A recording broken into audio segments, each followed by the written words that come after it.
جس نے قرآن نہیں پڑھا نا وہ تو یہی سمجھتا ہے کہ شاید اللہ تعالیٰ کو ایک بوڑھی نانی اماں ہے جس نے یہ لوگ پیدا کیے ہیں اور ایک شغل ملا گیم ہے، اینڈ پہ ساروں کو ہی چھوڑ دے گا۔ جناب اگر یہ معاملہ ہوتا تو انبیاء اور کتابیں آتی۔ امام محمد غزالی نے کیمیائے سعادت میں لکھا ہے کہ جو علماء ممبروں پہ چڑھ کے لوگوں کو یہ بتا رہے ہیں نا کہ اللہ تعالیٰ بڑا غفور الرحیم ہے اور وہ سب کو بخش دے گا چاہے جس طرح کی مرضی زندگی گزارو، وہ اصل میں یہ بتانا چاہ رہے ہیں کہ اللہ تعالیٰ کے پیغمبر جھوٹے تھے نعوذ باللہ، ان کے ساتھ جو کتابیں نازل ہوئیں، یہ اس میں جو وعیدیں آئی ہیں کہ جو نافرمان ہیں ان کو دوزخ میں جھونکا جائے گا، یہ سب کا سب جھوٹ ہے، اور وہ یہ صحیح کہہ رہے ہیں۔ پھر امام غزالی کہتے ہیں ایسے علماء واجب القتل ہیں۔ میں آج کے کسی میٹھے میٹھے مبلغ کے اوپر قتل کا فتویٰ نہیں لگا رہا، امام غزالی کہہ رہے ہیں کہ جو اس قسم کی رحمت کی آیات سنا سنا کر ان کا غلط مفہوم بیان کر کے خدا سے دور کر رہے ہیں۔ یہ تو یہودیوں کا یہی تو عقیدہ تھا، سورۃ البقرہ میں آتا نا، وہ کہتے ہیں کہ ہمیں اللہ تعالیٰ چند دنوں کے لیے ڈالے گا دوزخ میں پھر نکال لے گا، ہم تو اللہ کے چہیتے ہیں۔ اللہ تعالیٰ ماتا تم نے کوئی عہد لیا ہوا اللہ سے؟ سورہ بقرہ شروع میں اسی لیے ہے کہ تم سے ایک پہلے تم سے زیادہ لاڈلی امت تھی، اس حوالے سے کہ اس میں زیادہ پیغمبر آئے، 3 کتابیں نازل ہوئیں، تورات، زبور، انجیل۔ لیکن جب انہوں نے ہم سے روگردانی کی تو ہم نے دیکھو اسے ضربت علیہم الذلہ والمسکنہ، ان پہ ایسی ذلت اور مسکنت آج تک طاری ہے۔ تو سر یہ باتیں کرنا تھانے دار والا معاملہ نہیں، قرآن کا اسلوب ہی بڑا سخت ہے، اس میں کوئی شک نہیں۔ اور میں اکثر بتاتا ہوں 2011 کی بات ہے، ہمارے محلے میں ہی ایک مسجد، یعنی لڑکیوں کا ایک مدرسہ ہے اہل حدیث کا، تو وہاں پہ ایک آنٹی ہیں جو ڈاکٹر فرحت ہاشمی کی کلاس فیلو ہیں، اسٹوڈنٹ نہیں کلاس فیلو ہیں، تو وہ رمضان میں دورہ قرآن کرواتی تھی۔ تو میں نے اپنی وائف کو کہا، اس وقت 3 بچے تھے، ماشاءاللہ 4 ہیں، میں نے کہا میں بچے سنبھالتا ہوں، تم نہ رمضان میں پورا قرآن گو تھرو کرو۔ وہ صبح 9 سے لے کے 12 بجے تک ایک پارہ کور کرواتی تھی، پورے رمضان میں قرآن ختم۔ میں کہا تیری جدید پشتی کسی نے پورا قرآن نہیں ترجمے نال پڑھے ہونا اس طریقے نال، تو اللہ دی بندی پڑھ لے۔ اچھا جب وہ قرآن پڑھ کے مکمل ہو گیا کورس، میں نے اس کو کہا کہ تم نے کیا سیکھا؟ اس نے ایک جملے میں کنکلوڈ کیا، اس نے کہا جی مجھے جس خدا کا تعارف کروایا گیا تھا نا اس معاشرے کی طرف سے اور میرے ماں باپ کی طرف سے، وہ خدا کوئی اور ہے، اور جو خدا قرآن میں ہے نا وہ کوئی اور ہے۔ میں نے کہا کیا مطلب؟ اس نے کہا خدا تو بڑا ڈاڈا ہے۔ یہ تھانے دار اور یہ وہ اس طرح کے ٹرمز ریوائز کر رہے ہیں، آپ ذرا قرآن تو پڑھ کے دیکھیں۔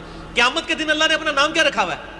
للہ الواحد القہار، لمن الملک اليوم، للہ الواحد القہار۔ آج کے دن کس کی بادشاہت ہے؟ اس اکیلے قہار کی جو سب پہ چھایا ہوا ہے۔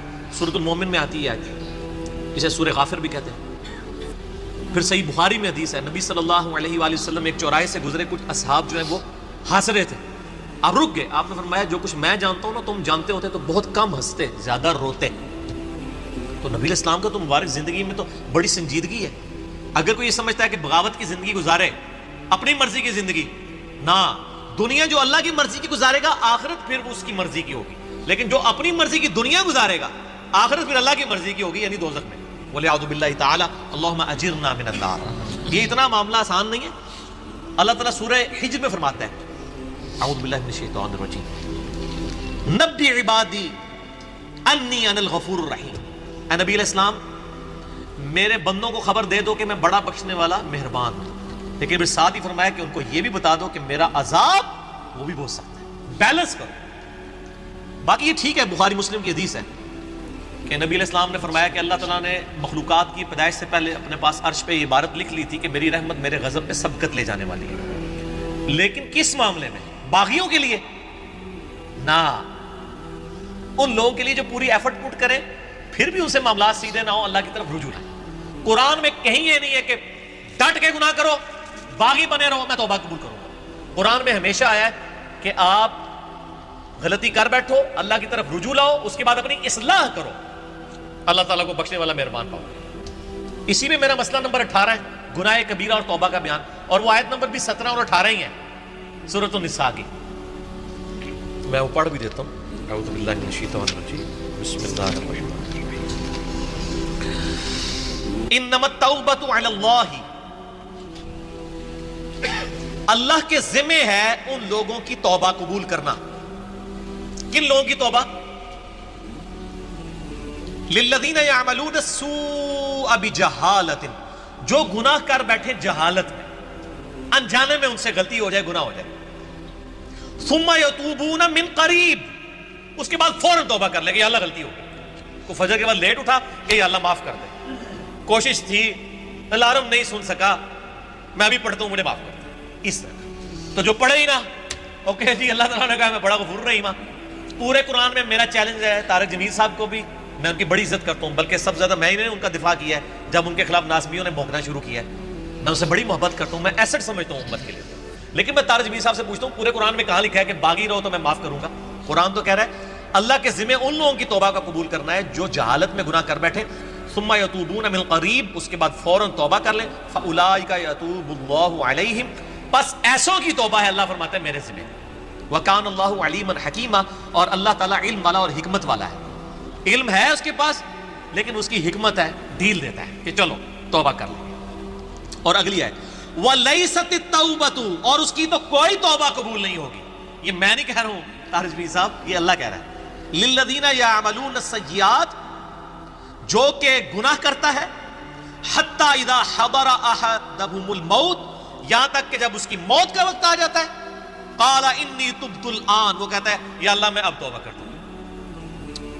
وَلَلَّذِينَ يَمُوتُونَ وَهُمْ كُفَّارٌ, اور نہ ہی ان کی توبہ قبول ہوگی جو کفر کی حالت میں مرے. یعنی وہ پہلے مسلمانوں کا ذکر ہو رہا ہے, کافروں کو اللہ نے الگ کر دیا ہے.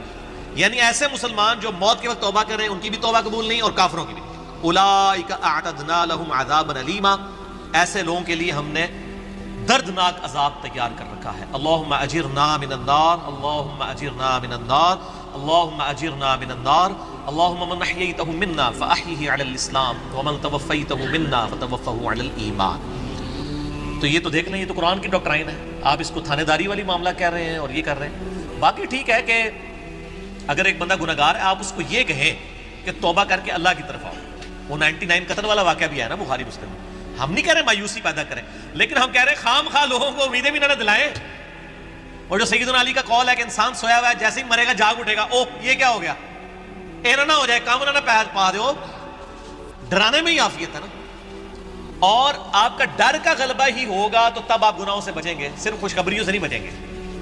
ٹھیک ہے, میں آپ سے کہتا ہوں اگر دنیا میں یہ آفر کی جائے اللہ کی طرف سے کہ جو مرضی یاشی کرو عذاب کوئی نہیں ہوگا لیکن جنت نہیں ملے گی, سارے کہیں کہ جنت ہی کی لوڑ آتی ہے, جنت بنا لینا.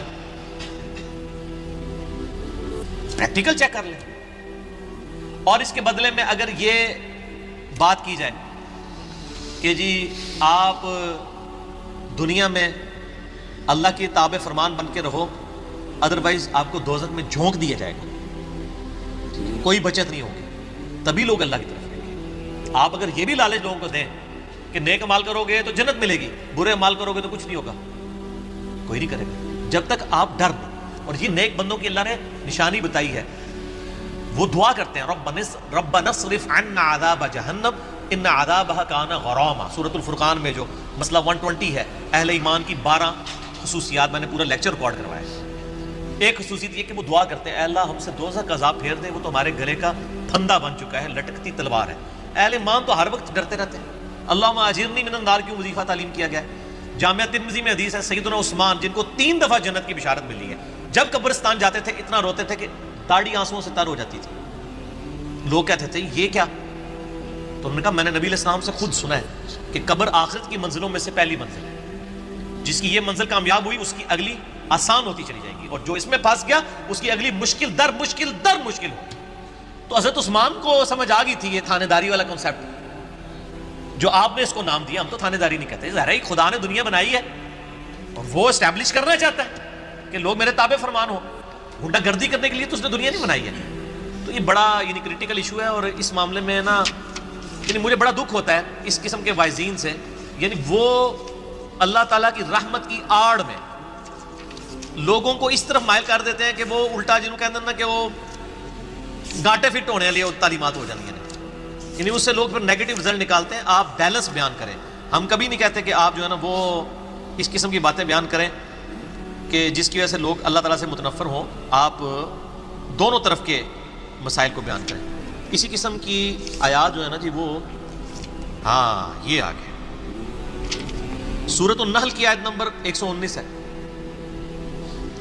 ثم ان ربک للذین عملوا السوء بجہالۃ, پھر اس کے بعد تمہارا رب ان لوگوں کے بارے میں جو جہالت میں گناہ کر بیٹھے ہیں. جو لوگ ثم تابو اس کے بعد وہ توبہ کر لیں، من بعد ذالک گناہ کرنے کے بعد، واصلحوا اور اپنی اصلاح کر لیں، ان ربک من بعدھا لغفور رحیم، بے شک اللہ تعالیٰ اس کے بعد ضرور غفور رحیم ہے. کس کے بعد؟ جو اللہ کی شرطیں پوری کرے گا. کیا شرط ہے؟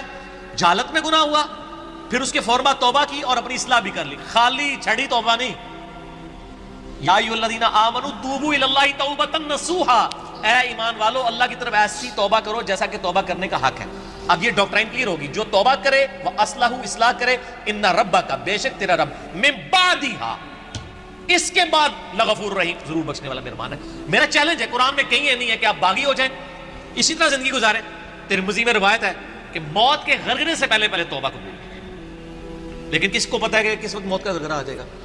تو اس قسم کی باتوں سے ڈیسیو نہیں ہونا چاہیے. ایسے وائزین کی ان کو بھی سمجھانا چاہیے.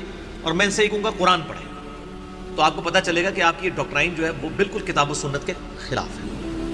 ٹھیک ہو؟